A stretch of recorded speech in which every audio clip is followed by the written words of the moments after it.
各位观众朋友，大家好，欢迎收看11月初5AM 新闻，我是嘉豪。今日发生什么事代头先就来报您知。总统蔡英文加速真枪批评中国26条措施是要甲台湾绑条例，电到韩国瑜出来却点无回应。南澳仔大桥长期也已经恢复水路，不过港务公司代理董座也甲报告退回，因为交通部要查到底。连锁补习班、朝阳补习班也伫台南出现非法使用空间的情形。中国国台办所公布的对台26条措施，提供台商、台湾民众会使甲中国人有同款的待遇。总统蔡英文认为讲，这就是要实现一国两制台湾方案。想空想胖，要来影响总统大选。这26条措施，其中也讲，台湾人会到中国驻外使领馆找人协助，无就是申请旅行的证件。外交部也回应讲，这无符合台湾的法规。中国推行这26条，目标就是要消灭台湾。总统蔡英文初过几天伫咧屏东高雄的行程真多，并对中国提出对台26条措施。蔡英文认为中国干扰台湾总统大选的意思加重。这个就是是为了要实现他对台湾的一国两制的方案所提出来的哦。当然他的用意哦，我们也很自然而然想到他这个是要意图来影响我们的大选。蔡英文认为，无论是废台31条，还是讲上新的对台26条的措施，拢是一国两制的台湾方案。行政院长苏贞昌嘛对26条的台语音来讲出伊的想法。所谓26条，真的是我们如果用台语念念看，就知道台湾人一听就很不高兴，因为26条就是26条就是压迫，而且还抓牢牢，所以台湾人会一听就知道这歹代志。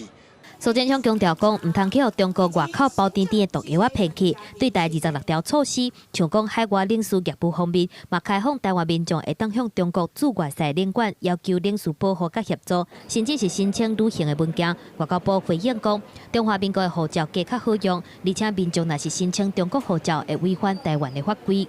基本上他们的一个文件我们也不承认嘛，所以他们做的一个文件认证，在拿回来以后，我们还要经过不同的一个手续，再去做一个处理。中华民国台湾是主权的国家，那政府呢对我国的国民行使这个相关的领事权呢，跟中国无涉，我们不需要也不会去委托中国政府代为行使。两岸人民关系条例第91条的规定，台湾地区的人民袂当伫中国地区有设户口，也是领护照，而且根据护照条例第25条，身份若是换做中国地区的人民，中华民国的护照地去废掉。而且外交部嘛讲，中国推走26条上尾的企图，就是想要消灭台湾。台湾人一定爱知影这件代志。记者综合报道。国民党总统参选人韩国瑜今日来到苗栗造势。针对着中国国台办宣布讲对台26条措施，韩国瑜煞无来正面回应，颠倒把焦点放在来两岸关系真紧张。另外，伊的母囝李嘉芬讲到武器政策浪费资源的问题，韩国瑜也回应讲，伊的意思是要推动双语教育，呼吁消灭武器的讲法。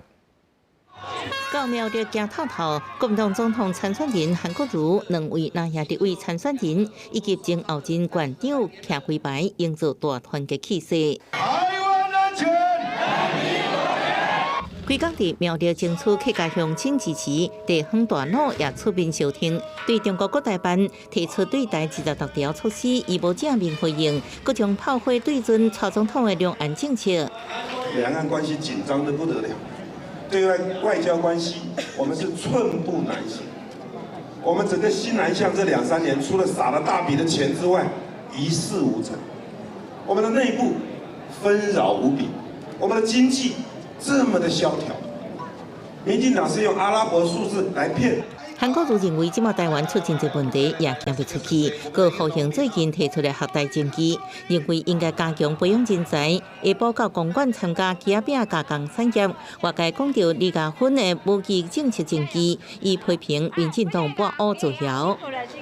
那这些母语绝对不会因为这样子就消失掉，可是因为每一个学校的课程的时间是有限度的，它的规范是有一定的规范。所以我们希望在学校能够中英文并重，这个跟消灭母语一点关系都没有。韩国瑜讲，家己甲太太关系被误解，强调希望教育营中英文并重，强化双语教育，甲社会武器无关系。另外，外籍移工受限专区行政长苏贞昌批评是歧视，韩国瑜反对党批评苏院长过度延伸，为港铁苗栗抢攻客家票，异地攻防炮火也真兵。记者综合报道。有网友伫咧面册乱传乱讲，讲前鸿海董事长郭台铭伊的母亲已经来过往的假消息。郭台铭早起也去到刑事局来提告，伊讲这款的行为非常的可恶。另外，也有风声讲，前民党主席宋楚瑜要来参选2020年的总统大选，郭文哲是唔愿意表态，敢要来挺宋楚瑜。也若中国国台办宣布26条对台措施，郭文哲也直接讲，这就是统战。中国国台办宣布26条对台措施，台北市长郭文哲伫议会接受市政总质询的时阵，直接讲这都是统战。反正这个就是统战嘛，就是统战啊，你看它就是统战。所以你也不支持统战？我们要掩护了。因为风声讲，亲民党主席宋楚瑜要参选2020总统，刚好要小听，郭文哲唔愿表态。你会不会支持宋楚瑜选总统？我是觉得太辛苦了，他选第5次哦，胸忝嘛。迄今为止，柯文哲没有表态，你要这样讲啊，标题要这样下。若是宋楚瑜讲有想要参选的前立法院院长王金平，阁是国民党员，为着避免互国民党按罪名，甘愿掠掉总统参选的门票。郭文哲敢若讲，政党的老先辈敢会安尼讲？鸿海创办人郭台铭进前宣布要参选明年总统大选，但是有关互网友搁大家改诽谤改骂，顶个月已经透过幕僚报案，但是嘛是有网友继续散布郭台铭的妈妈过身的假消息。郭台铭初五亲身去刑事局提告。就算我不参加这一次的总统选举，黑锅的言论也就没有停止过。谁没有母亲？更何况我母亲是我最大的支柱。国民党的立委，你可以诅咒我被车撞死，但是任何人不能诅咒我的母亲。郭台铭批评拿力量党无要管，放任支持者激化对立，煞造成网络霸凌的事件一直发生。不过对网友的政治立场，郭台铭是讲无清楚，交予警方来调查。记者综合报道。中国国家主席习近平初时暗时，甲香港特首林郑月娥伫咧上海会面。习近平也以反送中运动以来头摆公开肯定林郑月娥，强调讲中央对你是非常的信任。有人认为讲是要化解甲香港特首换掉的风声，不过习近平也说落来宣示讲，处理香港抗争的手段会愈来愈硬。中国国家主席习近平和香港特首林郑月娥初时伫上海见面，这场听讲是临时安插的会见。习近平表达对林郑高度的肯定，敢若是想要破除进前有要甲换掉的风声。中央对你是高度信任的，对你和管制团队的工作是充分肯定的。止暴制乱，恢复秩序，仍然是香港当前最重要的任务。习近平强调，止暴这段，国讲希望香港社会各界全面准确贯彻一国两制方针甲基本法。伫咧面临一系列反送中的抗争了后，即马习近平公开的呼吁，会当讲是互港府团队一粒定心丸。Chief Executive last night in Shanghai underlined, in fact, the importance that the Central People's Government and the President see himself attached to Hong Kong's importance for Hong Kong. 习近平伫咧这个时阵接见林郑月娥，学者分析，北京政府嘛是需要林郑月娥来执行止暴制乱的工作，嘛避免影响港府的威信。更加重要的是，习近平宣示，伊嘛是有香港的掌控权，说到来维持稳定的力度会更加加强。林郑月娥现在剩余价值就是说，帮习近平彻底执行镇压香港的这个政策方向嘛。他想要维持一国两制的表象，达成一国一制的实质嘛。那最好的做法就是什么？就是把港府彻底的傀儡化，然后港府跟香港的警察成为北京的白手套。吴瑞仁强调，四中全会已经确定香港未来的方针，就是要维护国家法律制度和执行。说到来，对香港处理抗争的手段，敢若会更加加强。这方面嘛是要展现习近平的权力。说到来，区议会选举，民意到底对政治现况有甚物改变，会是香港局势重要的观察点。记者综合报道。南方澳大桥伫咧10月初1登记了后，施工单位也开辟了1个月，总算甲登记的桥全部拢拆掉啊！在今仔日全面恢复渔港的通行，交通部也表示讲，伫3年以来要重新起一座大桥，这个计划也结合港区的发展。一若桥登记的责任，港务公司的检讨报告已经交予代理当做交通部处长黄菊龙来甲伊退回啊，因为交通部要求讲必须爱查清楚。下晡南方澳渔港的渔船出入，嘛是爱伫我细闪过机具，暗过要暗10点过后，渔港航道就开互长桥进前的通航进行。港务公司伫拜日透早将最后一块桥面板吊起来了后，旧的南方澳大桥正式行入历史，开始重建。经过水下摄影之后，完成最后所有的清理工作，然后恢复所有全部的航道。交通部表示，南方澳大桥过去虽然是观光地标，但是地方反映周边的建设无够，较歹发展，所以这届大桥重建会串联渔业甲观光，同时间进行港区改造，资本有过3档完工，希望有机会提早。那是应该为长桥事件负上大责任的台湾港务公司所提出的检讨报告和处罚建议，和代理当做的交通部政务处长黄玉林退回，认为追究责任要溯及既往。港务公司所送上来的这个检讨报告哈，它只有针对这一次，并没有溯及到先前几个时间点，都是作为我们厘清责任之后会惩处的依据。那目前我们代理董事长黄正次他已经看过这个报告，那退回要求重新再做检讨。交通部要求港务公司至少要追溯到7档前，伫年来的永和管理状况，要求港务公司上班伫年底进前，一定提出救济名单。记者综合报道。立法院在今仔日三读通过《陆海空军宪法》部分条文修正草案，若准军人一再啉酒搁开车致死人民，相当会当判无期徒刑。若准是啉酒了后开一车，搁是公务车或者是军车，罪行会搁再加重一半。配合今年5月份立法院三读通过刑法修法，啉酒赛车搁再犯致死相关会当处无期徒刑。立法院初5三读修正通过陆海空军刑法部分条文修正草案，针对现役军人啉酒赛车累犯害人死亡、加重刑度，相关会当处无期徒刑。这次修法的通过，可以有效地遏止军人酒驾的噪声，以及防止现役军人刻意散布不实谣言。条文修正了后，明定现役军人把啉酒赛车经过有罪判决，或者是原起诉处分确定5年内搁再犯害人死亡，会当处无期徒刑，或者是5年以上有期徒刑；害人重伤，处3年以上10年以下有期徒刑。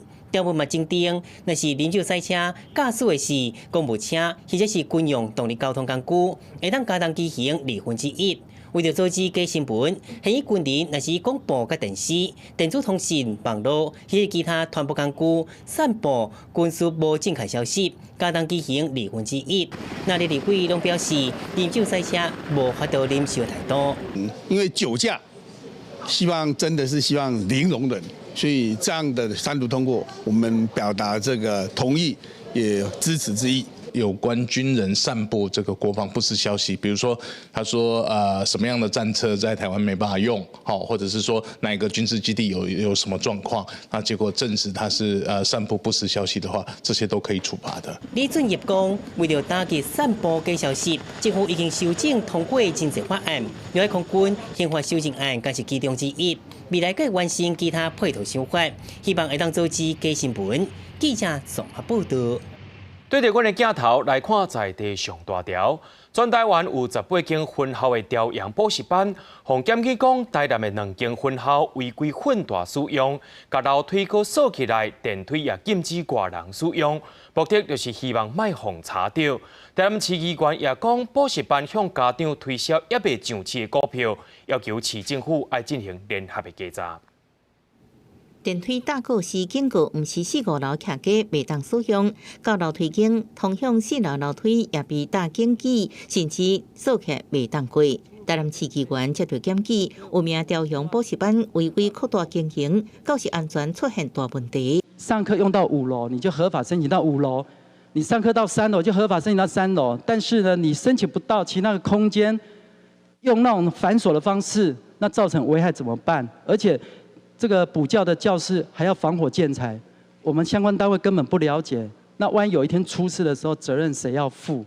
经过补习班立案资料，朝阳综合分校申请地23楼上课，按过议员指出，14、15楼拢学生上课，而且为了规避杂集，综合甲永福两间分校通道之间不止大坚固，门阁锁起来，万一有火灾，啥人要负责？也被指控向家长卖无上市股票，对员工违法减薪水。会这个证券交易法相关的一些规定，我们会先文给他们这个提醒。朝阳补习班全台有18间分校总部伫桃园，补习班主管回应，怀疑是员工结缘而被捕。补习班把学生锁在教室里面上课，这是不可能的事情啊！好，你看我们补习班他说违法这个我是绝对不服气的。为什么不服气？第一个，我们要去谈谈开补习班。绝对是合法申请立案的。补习班一再强调合法经营，反对党批评议员咨询无实在。另外，公司无上市股票计划，也因为券商反对，去年早就停止，澄清并无违法。记者综合报道。大巨蛋的港亭整区搁再加一站路，因为光复国小就在大巨蛋对面。家长指控大巨蛋厝顶的设计会反射日头光，直接照入到学校内，影响到1000多位学生囡仔上课。家长不满讲，晚上敢若答应伫43间教室内面装卡灯，而且装卡灯的态度嘛是袂那唔。在今仔日下晡，因也到台北市议会去抗议陈情。拜托市长。光复国小家长伫台北市长官提去议会施政报告时，交陈情书表达抗议，要求台北市府赶紧解决大巨蛋公害争议。因为光复国小甲大巨蛋只隔一中孝东路，大巨蛋厝顶太帮反射太阳光，直接拍入校园，有1000多位学生伫充满公害环境，家长只好互囡仔挂乌镜目镜上课，是真不满。现在小朋友的眼睛其实很脆弱，包含有近视的问题，有点散瞳剂的问题，所以对他们来说，一个大圈的反光其实对他们有非常大的影响，甚至眼睛都张不开来。目前也只有消极的做法，是用窗帘去遮蔽太阳。那对于操场还有各种空中，还有其他的活动空间，其实都没有办法去有效的改善。卫生民众因看到教室体育馆拢被反射光线影响，家长讲不止无法度到外口活动，甚至部分学生出现惊光的情形。晚上澄清大巨蛋外壁新器材质符合法规，反射率也比20%较低，决定伫43间教室增补连啊降低影响。不过家长不满，进度真慢，批评无诚意。佮指出晚上伫10月25日协调会，表示大巨蛋等7年业绩经济拖沙，应解决公害问题。在10年前看到的东京巨蛋跟你现在看到的东京巨蛋颜色是不一样的，它本来就是钛板会做自然的氧化，而不是说等它几年之后灰尘落下来。我想在话语的转述上面，当然议员有他的角色啊，但我想之间的挑拨，我想是我们就尽量避免了。针对大巨蛋是不是比较日本福冈巨蛋开上千万增加毛残或者是喷漆，比开100万之增补连啊较有效？晚上行政必须考虑成本加施作时间，短期内有难度会考虑。台北市府是成立大巨蛋太帮问题处理小组，研究公害问题如何解决。记者综合报道。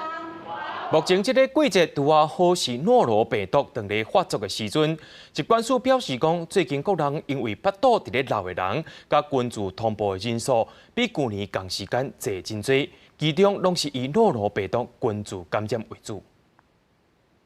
过去4个礼拜，我们总共有通报了36起的腹泻群聚，是来自于校园，主要是国小和幼儿园。那其中呢，验出最多的病原体呢是诺罗病毒，占16件。诺罗病毒常见的症状就是上吐下泻跟发烧，而且很容易在校园当中引起全班同学有这个大概1/3甚至1半的小朋友都会因此中奖。根据疾管署的资料显示，全国这4礼拜接到55站腹肚伫咧闹的关注通报，甲9月比起来有变较侪人，而且也比去年同一天搁较悬。其中36站是校行关注感染，以诺罗病毒为主。疾管署也提醒讲，诺罗病毒是真够喂互别人，不管是几岁人，拢有可能食到无清气的物件，或者是手起握到有病毒的物件，甲病人接触过，拢有可能会得病。感冒的情形会在1天到3天出现腹肚下水、吐的情形，也可能会发烧、头痛、胃痛、筋肉酸痛的情形。若要较好，上久可能要到10天。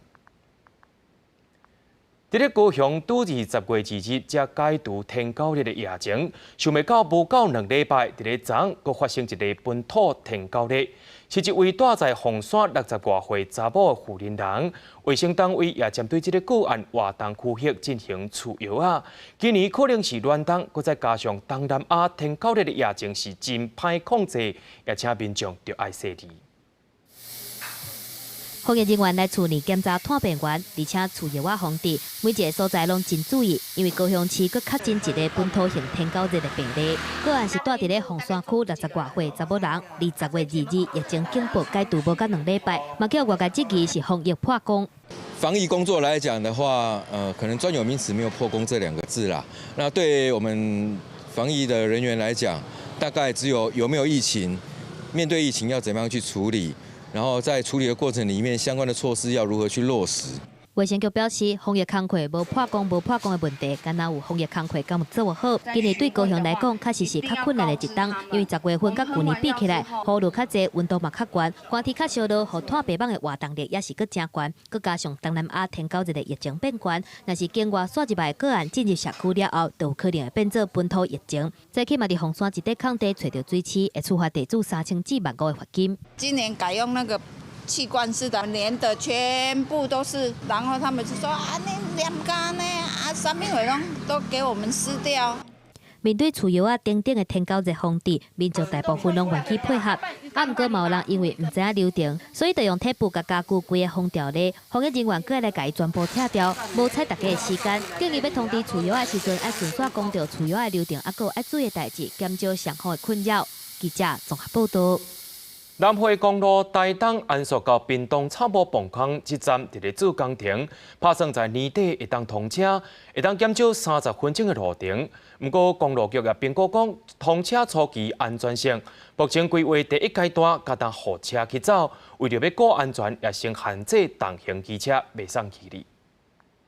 南回公路台东县安朔甲屏东县草埔新起磅坑工程4.6公里，才咧为年底通车做最后准备。连接安朔省道高架路段已经完成双向4线道铺点架。公路局预估新起磅坑甲高架道路通车后，应减少南回公路30分钟的塞车时间。啊，不过公路局考虑磅坑内底真侪无共款的车驶做伙安全性，通车了后暂时无要提供重机上路，只提供小客车甲大客车通行。大型的车辆，因为它的视线的死角也比较多，那对于有关重机骑士，可能它的这个防护可能就比较不足。重型机车被排除在外，道人即期常常有新的重要道路通车后，重机拢被限制通行，这是侵犯因的路权。你现在明明比照这个轿车来收不管燃料税、不管牌照税都是一样的。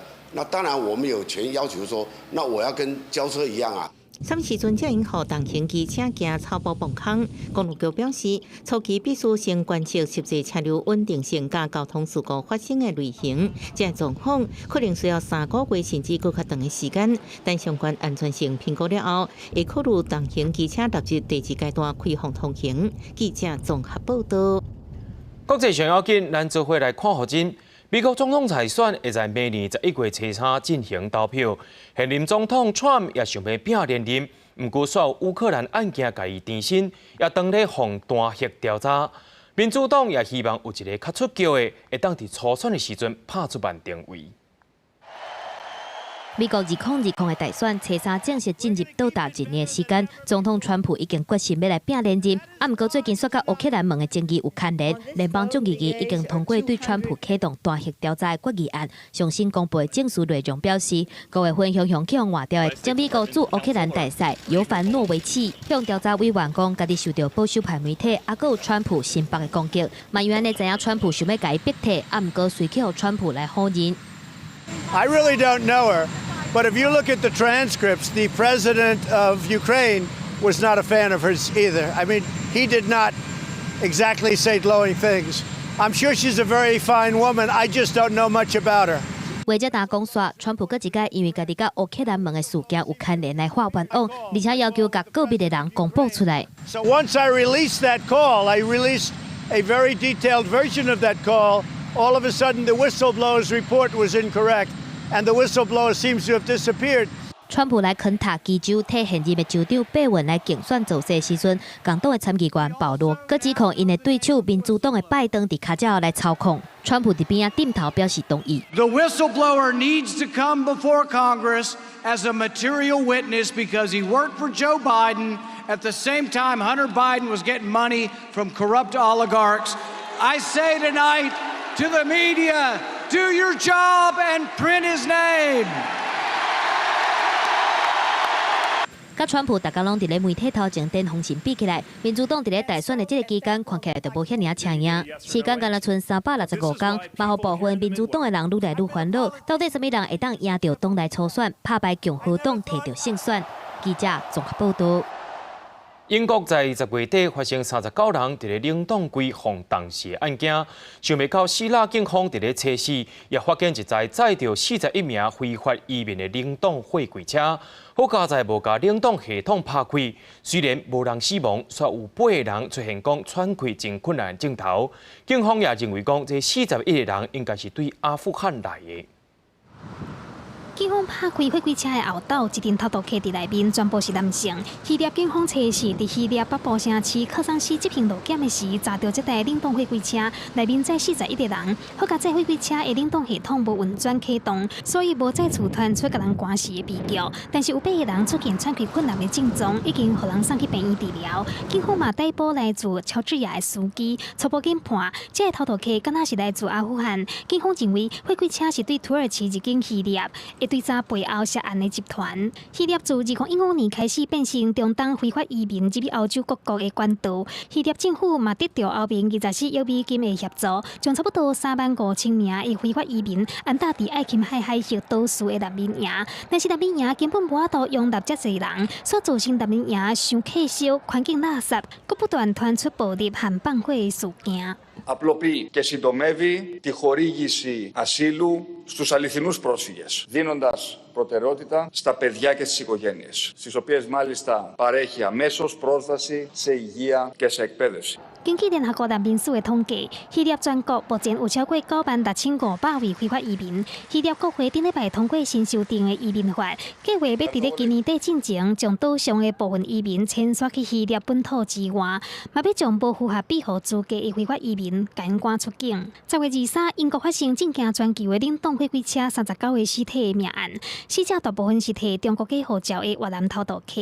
越南政府测试表示，佫掠到8个敢若有涉案的人士。 Khởi tố vụ án và đến ngày hôm qua báo cáo với Quốc hội chúng tôi đã bắt giữ 8 đối tượng có liên quan đến đường dây này. Chúng tôi sẽ làm nghiêm và thực hiện theo đúng ý kiến chỉ đạo của chính phủ và Quốc hội. 目前总共20个人因为案件当咧调查，并无公布因的名。另外，越南外交部长官嘛出发去英国，会和英国警方合作，比对 DNA 和手镜头纹，确定死者的身份。甲家属斗3天，将遗体领到回去。记者综合报道。 中国伫咧上海举办国际进口博览会，表示要甲市场拍开。法国总统马克龙也在这段时间拜访中国，伊初五也伫咧博览会甲中国国家主席习近平做伙啉红酒。初六双方会正式会谈，敢会讲到人权议题咧？大家也静静看。 第2届上海国际进口博览会开幕仪式，中国国家主席习近平和法国总统马克龙做伙入场，随发表主题演说，宣示扩大开放市场，促进国际合作，反对保护主义。坚决反对保护主义、单边主义。中国将不断完善市场化、法治化、国际化的营商环境。 上海进博会是中美贸易战开始以来，中国对国际扩大进口的产物。今年包括马克龙和希腊总理丁玲受人物拢亲自带商业代表团争取市场大饼。习近平初五嘛去法国展区，和马克龙做伙品尝法国餐点和红酒。中国会和欧盟签署一项互相保护食品甲酒类等等有地域性的原产地标示协议。马克龙呼吁中国加强开放，期待中美达成协议，减少贸易紧张的局势。 La guerre commerciale ne fait que des perdants. Nous en voyons les effets. Les tensions commerciales entre les deux principales puissances économiques pèse d'ores et déjà sur la croissance mondiale. 马克宏初六会去北京进行国事访问，和习近平正式会面，希望中国履行扩大市场准入、自由贸易的承诺。会后双方会签署一项协议，内容嘛明文列入巴黎气候协定未当逆转。这是针对拄则宣布退出巴黎协定的美国。 外界阁特别关心马克宏敢会针对香港、新疆等等国际关心的人权议题表达看法。法国方面进前有表示，未回避这个问题。中国方面是新主有方式，希望双方对话有建设性，莫互相批评。这届上海进博会总共有150外个国家地区，3000外间企业参与。美国官方无派高层代表，民间企业有完全踊跃，192间业者参展，比起头一届更加侪。其中阁有高通、通用、杜邦等等。 全球前500强，餐厅规模和面积嘛明显增加。记者综合报道。美国甲伊朗的外交关系变歹，是因为1979年德黑兰美国大使馆连日危机事件，测试着满40年啊。伊朗的首都德黑兰一再拢有反美国的示威。另外，伊朗原子能组织负责人沙列斯也伫咧官方媒体镜头前宣布讲，要启动30台提浓浓缩铀的离心机，这是2015年国际核子协议禁止数量的2倍。美国也在这日对伊朗做出新的制裁。美国川普政府去年提出2015年伊朗核子协议，佮对伊朗中心实施禁止石油出口在内经济制裁了后，德黑兰当局提炼浓缩铀的脚步也愈来愈紧。这是伊朗原子能组织负责人沙列斯伫国营媒体镜头前宣布启动30台提炼浓缩铀的离心机。 沙利斯指出，即马伊朗有60台 IR6型先进的离心机在运转，这比第一代生产的速度近10倍，每工应生产5公斤的浓缩铀。 ما باید از دشمنی واقعا تشکری هم بکنیم یه همچین فرصتی پیش آورد که اقتدار جمهوری اسلامی ایران به خصوص در صنعت فناوری هسته‌ای به نمایش گذاشته بشه که در یک فاصله کوتاه چگونه توانستن یک چنین دستاوردی که الان شما در S8 确实是德黑兰美国大使馆人质危机事件40年日子，事件发生地点被伊朗人叫做间谍秀的美国大使馆旧址。附近的街路几啊千人在进行反美示威，陆军总司令穆萨维也在现场发表演讲，伊表示两个争端关注伊朗的独立。国营媒体表示，全国1千个城镇都有同款的活动举行。 ما امروز اومدیم که به سیاست زورگوی آمریکا بگیم که ما میتونیم و تو هیچی نیست در مقابل ملت ما آمریکا رو زیر پا میذاریم 美国财政部测试宣布对伊朗最高领袖哈米尼身躯边9名亲近人士新的制裁，包括司法部长幕僚长甲一个伊的后生。后面反映科切将其可测试伫布鲁塞尔总部呼吁伊朗反转提炼浓缩铀的行动，强调后面对伊朗核协议的支持，都要看德黑兰履行因的保证。记者综合报道。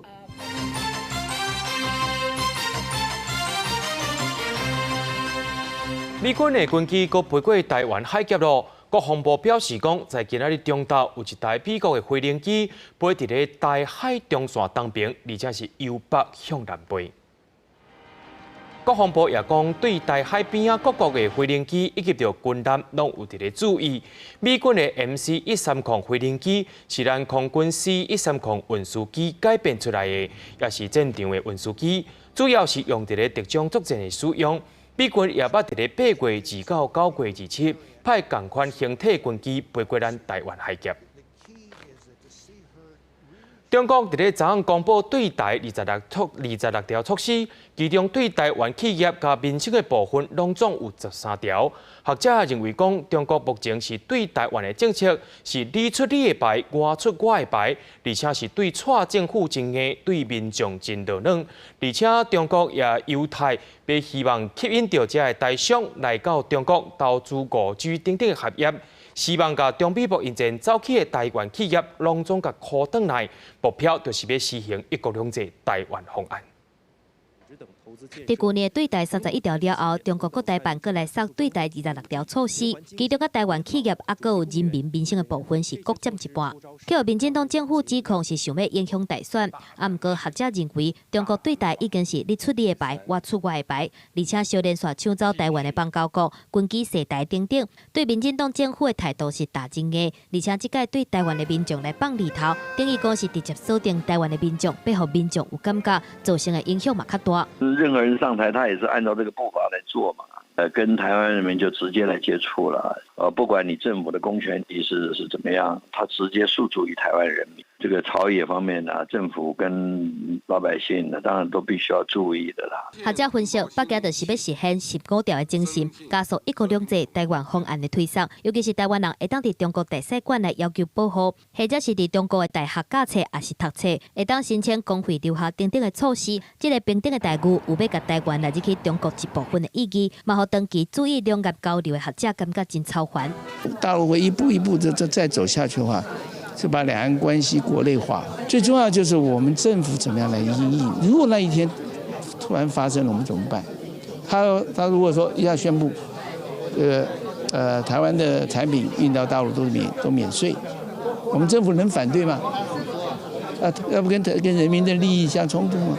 这一次里面特别去提到领事保护的概念，等于是向国际社会宣布说，台湾人民以后在未来任何一个国家发生需要，都可以跟中国大使馆求助，因为等于是宣布台湾人民是中华人民共和国国民的一部分。这个其实就已经有扩散跟外延的效果。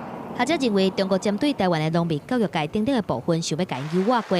中国把利用加费台商投入去5 G 民航业，还有混跨用资，想要甲因为美中贸易战当中失去的台湾企业捞掉咧。中国加强力头，甲有利中国高科技产业发展的台湾企业，还有人才捞掉咧。虽望看起来会互家己变强，毋过无形当中嘛影响到美中台之间真紧留个真微妙的关系。记者综合报道。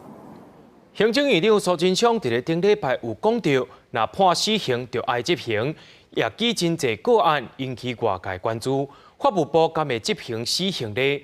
法务部长蔡清祥在今仔日也讲，针对死刑确定的案件，一直拢用着真谨慎的态度来看待，所以无明确的时间表。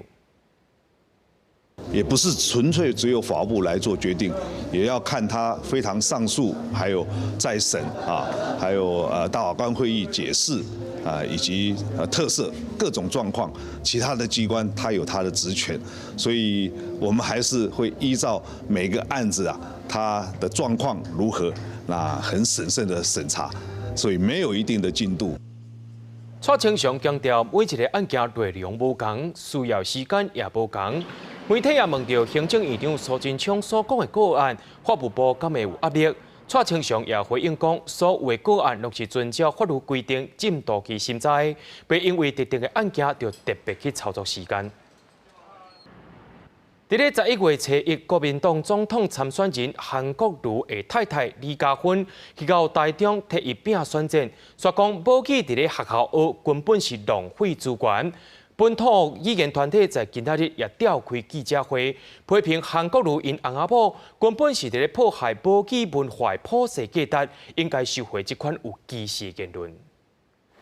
我是想，我哋做讲台语啊，我好好讲台语，但是。所以我们在浪费一些资源，我们不会把家长的力量拉进来，能够在家庭做的工作，不要来到学校做，学校要做家庭没办法做的事情。国民党总统参选人韩国瑜和伊的家后李嘉芬已经唔拿一摆公开表示，母语应该踮伫咧厝的家己学，学校唔免教。这个话唔拿互新住民妈妈徛出来抗议，要求因回息咧。本土教育团体也批评教育专业唔是互政客安尼争来争去。请身为国民党的总统候选人的这位韩国瑜先生，不要忘记。在戒严的时期，我们的家庭传承文化、语言的这些功能是如何的被国民党的这种威权统治的同化政策给破坏掉了。台湾人权促进会秘书长更加口说，国民党无重视2009年马英九执政时期所推出的国际人权2项公约，保障人民应该爱有使用语言和文化的基本权利。因为即马咱一般咧讲的所谓双语，拢敢若想到讲华语甲用语叫做双语。其实咱应该是爱另外一个思考，就是讲咱应该是本土语言的双语，或者是本土语言佮加外国语言的双语。虽然韩国瑜和李家勋一直强调，因主张推出中英双语的政策，不过本土语言团体表示，袂使因为安尼就无重视其他语言发声的权利，因毋望母语的价值会使被走掉咧，毋好倒退路，消灭母语文化的普世价值。记者阿敏珍、夏基文台北报道。私立学校四大协会透早针对私立大专校院转型加退场条例修法提出批评，认定主管机关对专案辅导的私校加派公益董事监察人，而且规定专案辅导学校的校产爱做信托，根本是要加速私立学校的灭亡。包括私立大学校院协进会等四大私校协会代表共同举行记者会，针对私立大专校院转型和退场条例草案的修法，提出真侪批评。有代表指出，私校是公共法人，但不是公共财产。但草案第12条规定，主管机关对专案辅导的学校，应该加派公益董事甲监察人的规定，有可能违反宪法。就好像是一个人呢。我拿钱出来行善，结果说：“哎，你这个钱花的不对呀，太浪费了，花错了地方，我就不让你花，把你的钱抢过来，由政府代你花，这个是不可以的啊，违反宪政的基本理论。”实践大学校长陈正贵指出，18岁读大学的人数108到109学年度，当年减24000人。109到117学年度减少更较明显，达到67000多人。若读公立大学的人数无变，到时阵读私校的人数就定剩9万多人。可能有80%这么悬的私校，有部分科系学院爱关起来，甚至学校爱关门。呼吁将来国立大学应该减少，不要借着少子化来灭掉私立大学校院。建议呢，公立大学人数啊，因为学生人数减少啊，达到35%到50%的同时教育部开始就要有计划地强制国立大学同步减招。陈正贵校长嘛烦恼人才流失的现象，伊表示家己伫中国大陆看到大量的台湾青壮年博士，伊呼吁政府应该编列预算专案来捞财，才当挽救教师甲学生西进在流失的局面。记者林正明、陈碧如台北报道。无人机应用伫各行各业也是愈来愈宽，也成做惠安峰会对谈的课题之一。民航局伫咧惠安峰会表示讲，上紧在明年正月会分享一个台湾倒位会当用无人机的手机软体，也会甲美国太空总署进行对谈。一张未来天顶设计图，美国太空总署 NASA 代表分享未来无人机管理，因为运用真细，可能依照关度会不同，进行分散管理。安那咱国民航局明年1月份将要上线无人机许可飞行 App， 嘛受到参加代表关心。现在就是等所有县市政府的图纸必须完整以后，我们就可以来开放来试用。好，那我们的目标是希望在明年的1月，未来会以红、黄、青灯分别代表禁航区有条件操作，甲许可区。民航局 App 系统已经建立完成，即马就等各关节投资到位，预计明年1月进行上线。对外国人伫台湾使用无人机，嘛要上民航局网站登录必要消息。外国人的权限呢，我们在台湾只规定它可以跟我们的休闲娱乐的项目。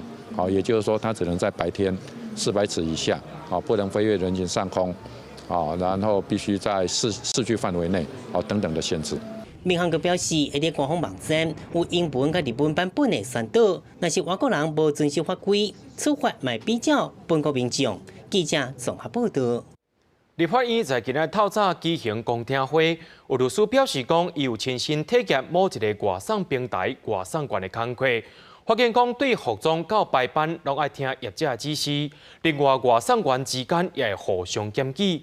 学者也讲，虽然成立职业工会会当来治票，不过无法度治本。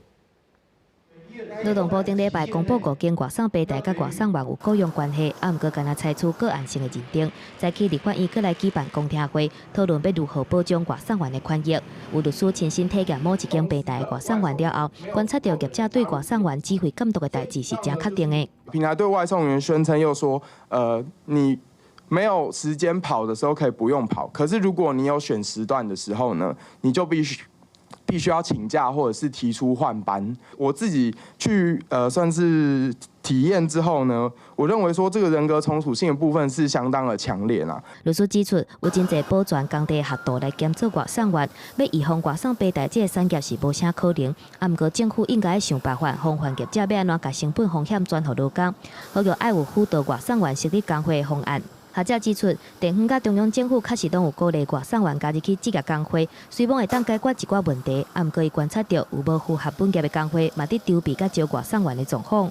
比如说，我听到有某百货零售职业工会，早在7月以前就在官网招揽广告。我还听过有大货车的驾驶职业工会也在招揽。到时候万一加入以后，外送员发生车祸事故，要去劳保局申请这个给付，我看劳保局它的内规审查很严格，恐怕是不会准的。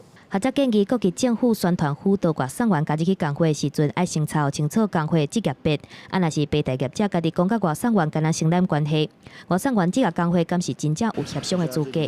学者基南山人寿工会来举例，企业主张甲保险员跟他承担关系，不过依法南山人寿共款来袂当拒绝协商，所以外送员职业工会伫咧团协法的方面，应该要有协商的资格才对。记者综合报道。铁单大车拼台湾一定赢！世界12强棒球赛比赛预赛正式开始咯。台湾队头一场伫咧台中洲际棒球场对决波多黎各，即马比赛进行到第4局，台湾队以2-0领先波多黎各。台湾队28位的选手平均年岁是27岁外，虽然讲岁数比英国更加少年，不过因有经验嘛袂当遐，有经验也会进步定。女美大前辈王建民教练随时拢伫边仔指导，不三时也过甲因笑一个。传球甲接球练习的浪棒，嘛会甲队员来开讲。印第安人队3个投手江小克1分以来，地当感受到队内气氛真和乐。这一批选手都很年轻吧，然后大家的拼劲都很足够，然后跟每一位选手都很认真。像我们平常放假有安排到放假，然后大家还是自主会来到球场自己做多余的训练这样子。28选手敢若10个人超过30岁，平均的年岁是27岁7个月。13个投手平均的年岁是26岁7个月。因为大家拢真少年，就随佚佗做伙。向尾抓队1A 23岁投手林凯威，会当讲是这届中华队内底糖酸丸啊。大家都很嗨啊，对吧？只是他们比较，可能我们有人先开始，他们才会那个。少年球员拢真有活力，其他的队员阁有吴金良、王胜伟、林铁栓、郭彦文、陈俊秀这挂国际比赛经验真侪选手。教练团认为气氛已经调啊，袂去管收济。年轻球员他们有一个很好的条件嘛，就是速度是他们最大的优势。那怎么去发挥这个优势才是最重要的？看他们都是有时候老少都会这样交头接耳的啊，这个有时候就是一个或许是一种传承吧，我也不知道。面对波多黎各、委内瑞拉，还有日本3支真强的队伍，洪一中总教练讲，这届比赛什么人袂紧张，不过就是甲球员讲，想要去想结果，甲家己的本分做好，赢的机会就会增加。记者综合报道。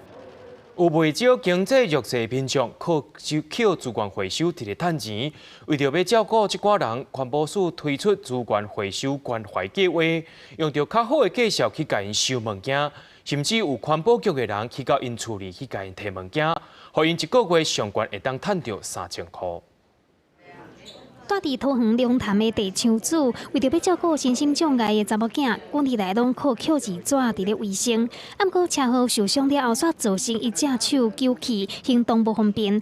最近伊加入资源回收关怀计划，伊收来的物件，环保局会用较好的介绍收购，甚至讲过去伊的厝里车走，一个月上悬会当领到3500。我们就觉得说，哇，好多钱啊！有人好几次，人家给我钱，我拿回收，人家给我钱，我不用，我有钱在车上。我佩服他，就是所以就是靠自己这样。对。这个计划今年度到10月底已经补助2126人次，10月份的资源回收量比1月到7月平均成长3.8倍。环保署表示，这个方式会当增加回收的管道。所以现在环保署要兼做社会福利的事业。环保署的最主要推动这个的是希望开辟第2的回收管道，主要目的是提升这个低回收率的应回收物质。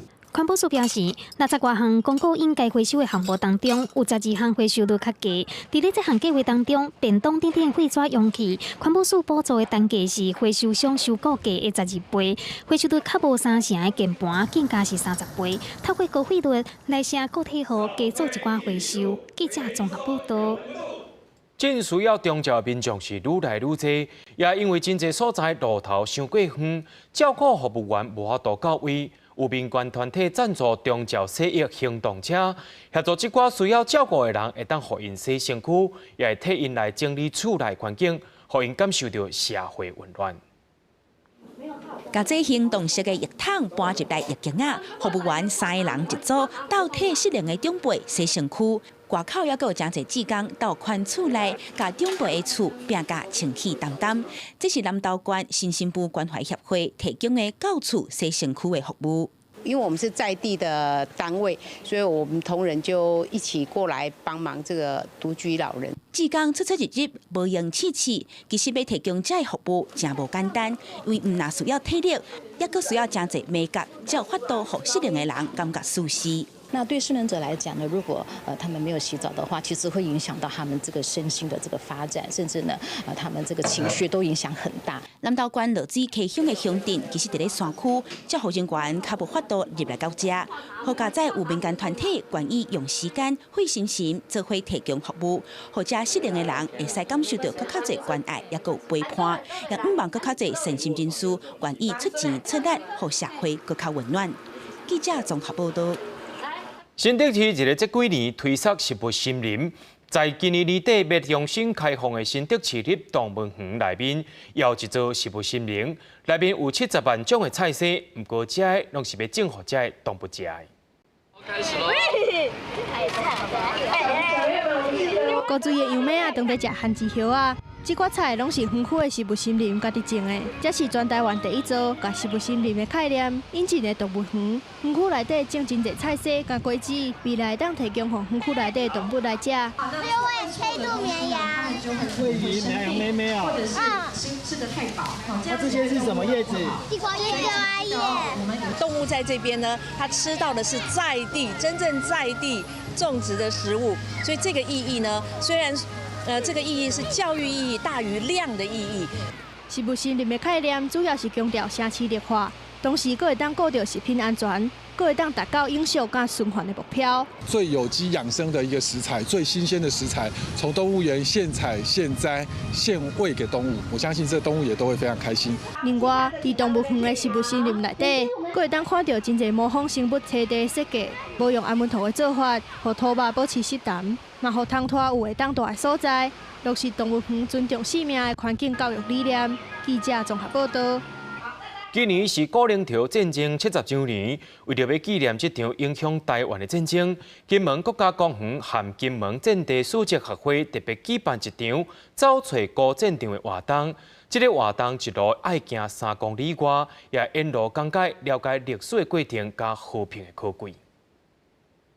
这个中间这一段的战场，其实是古宁头大战最主要的登陆区。导览员解释，等下要带民众走找古战场的路线，80多人做伙为龙口海岸出发，行过东一点红海岸和西山靶场等等的所在。听导览员讲起，1949年解放军对金门发动攻击，台湾经过4天攻防，落尾总算打赢古宁头战役。捌伫金门服役过的人士，也行伫咧队伍内面，想起当初时伫遮做兵的代志。那时候我们是守在那个机场附近，对，那这个海岸是属于比较面向那个敌军的方向，对，所以平常是没办法到这个海岸上来走的。金门县政府为着感谢老兵守护土地、保卫国家，以行动导览的方式纪念古宁头战役70周年，让民众认捌台湾的军事和闽南文化，也了解前人替后代拍落来的基础。然后希望让这些来听讲的学员们能够了解金门过去的这段历史，也让大家去珍惜说，其实和平是相当的可贵。透过导览，民众和捌伫咧遮做兵的人斗阵回忆永尊金门经历过的高岭头战役，也互后代了解和平的可贵。记者综合报道。明仔天气是好也是歹，做伙来看预报，恁就知。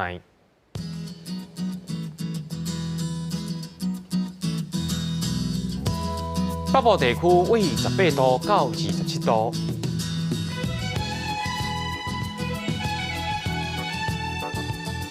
中部地区为20度到30度，